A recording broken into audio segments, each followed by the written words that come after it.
Olá, olha nós aqui outra vez para corrigir, para resolver mais uma questão de direito administrativo da Fundação Carlos Chagas. Como você bem sabe, as questõezinhas da Fundação Carlos Chagas costumam ser feitas, desenvolvidas, elaboradas com base no texto integral da legislação, né? A famosa lei seca. Isso é um hábito. Mas de vez em quando você acaba encontrando uma questãozinha mais difícil. Uma questão que exige um raciocínio, um conhecimento de teoria, um conhecimento de doutrina. Então não vá com aquela ideia de que FCC é só decoreba. Não é só decoreba não. Tem muita coisa, tem muita questão que exige conhecimento doutrinário e jurisprudencial. Então você não pode ficar só decorando lei, porque dependendo do concurso que você vai fazer, eles vão aprofundar um pouquinho mais. Nessa questão, por exemplo, nós vamos versar sobre as características e peculiaridades das autarquias. Então você não vai ter uma lei detalhando pormenorizadamente quais são as características das autarquias. Nós até temos um decreto federal, que é o Decreto-Lei 200/67. Nesse decreto eu vou encontrar várias informações sobre as autarquias, mas nem todas elas, porque algumas são fruto de um estudo doutrinário, de um estudo jurisprudencial, ok? Claro, nosso objetivo aqui hoje é só resolver a questão. Se você quer ter acesso a mais informações teóricas sobre as autarquias, acesse aqui, ó, www.professorfabianopereira.com.br, porque lá no site, aí sim você vai encontrar várias outras aulas sobre o tema, vai encontrar questões abordando as diferenças entre autarquia, empresa pública, cidade de economia mista, fundação pública e por aí vai. Acesse lá que nós vamos esclarecer a sua dúvida, pode ter certeza. Mas continuando, vamos corrigir essa questãozinha então. Vamos lá para o slide. As autarquias, letra A, são pessoas jurídicas de direito público com capacidade de alta administração, nos limites estabelecidos pela lei, não dotadas de capacidade política. E aí? De cara eu já sei, a letra A está correta. Foi de graça, né? Olha só. A FCC costuma muito utilizar as seguintes expressões: entidades políticas ou entidades estatais, de um lado, entidades políticas ou entidades estatais, que também são chamadas de entes políticos ou entes estatais, e de outro, entidades ou entes administrativos. Certinho? Como entidades estatais ou entes políticos, eu posso encontrar a União, os estados, o Distrito Federal e os municípios. Como entes ou entidades administrativas, nós temos autarquias, fundações públicas, empresas públicas, sociedades de economia mista e consórcios públicos. Os consórcios públicos não estão no Decreto-Lei 200/67. Mas se o seu edital pedir um tópico sobre consórcios públicos, você tem que estudá-lo. E saiba desde já que eles integram a administração pública indireta. São entidades administrativas. Beleza. Agora olha só.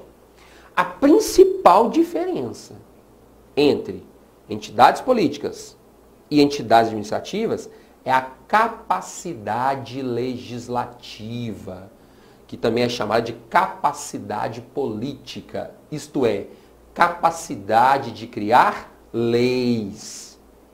As entidades estatais criam leis por meio de seus respectivos órgãos legislativos. A União cria lei. Por meio de quem? Congresso Nacional, que é um órgão dela. Os municípios criam lei. Por meio de quem? Das câmaras de vereadores, que são órgãos legislativos municipais. Autarquias criam leis? Não. Então as autarquias não têm capacidade política, não têm capacidade legislativa. Grave essa informação.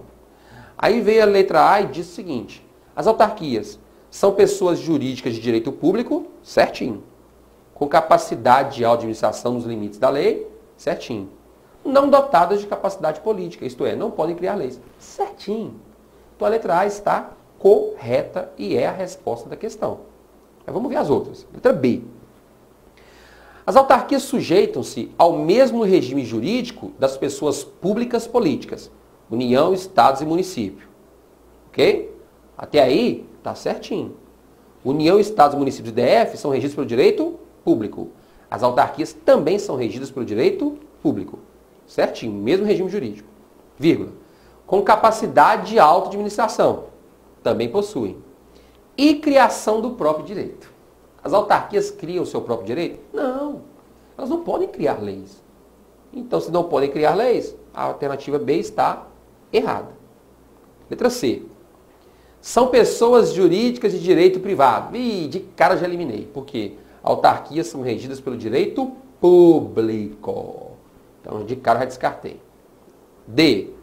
Sujeitam-se ao regime privado, com especialização institucional e autonomia administrativa, submetida à tutela do ente instituidor. Está errada, né? Não tem nada de regime jurídico de direito privado, não. As autarquias são regidas pelo regime jurídico de direito público, direito administrativo. Grave essa informação. Direito administrativo, direito público. Está errado isso aí. Letra E. Sujeitam-se ao regime público. Até aí está correto. Não se submetendo ao controle tutelar do ente instituidor em face do princípio da especialidade e da autonomia administrativa. Errado também. Apesar de as entidades de administração pública indireta possuírem autonomia administrativa e financeira, essas entidades são controladas e fiscalizadas pela administração direta. Não estou dizendo aqui que existe hierarquia entre administração direta e indireta. Não estou dizendo isso não. Eu estou dizendo que a administração indireta está vinculada à administração direta. Quer ver um exemplo? O IBAMA é uma autarquia federal. O IBAMA está vinculado ao Ministério do Meio Ambiente, que é um órgão da administração pública direta federal. O que o Ministério do Meio Ambiente faz em relação ao IBAMA? Ele dá ordens para o IBAMA? Não. Não dá ordens porque não existe uma relação de hierarquia. O que o IBAMA faz é o controle das ações praticadas pelo IBAMA. Porque o IBAMA tem que atuar nos termos da lei. Então o que o Ministério faz é fiscalizar as atividades do IBAMA para verificar se o IBAMA está cumprindo os dispositivos da lei que foi responsável pela sua instituição.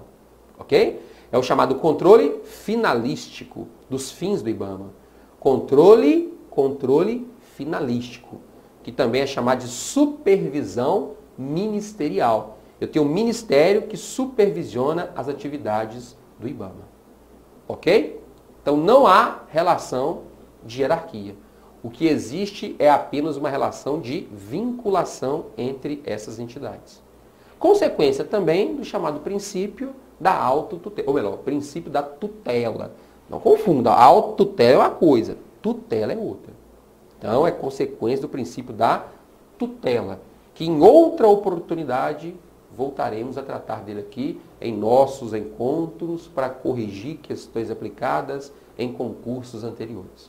Então por hoje é só, nos encontramos em breve no site www.professorfabianopereira.com.br. Um abraço e até a próxima. Tchauzinho.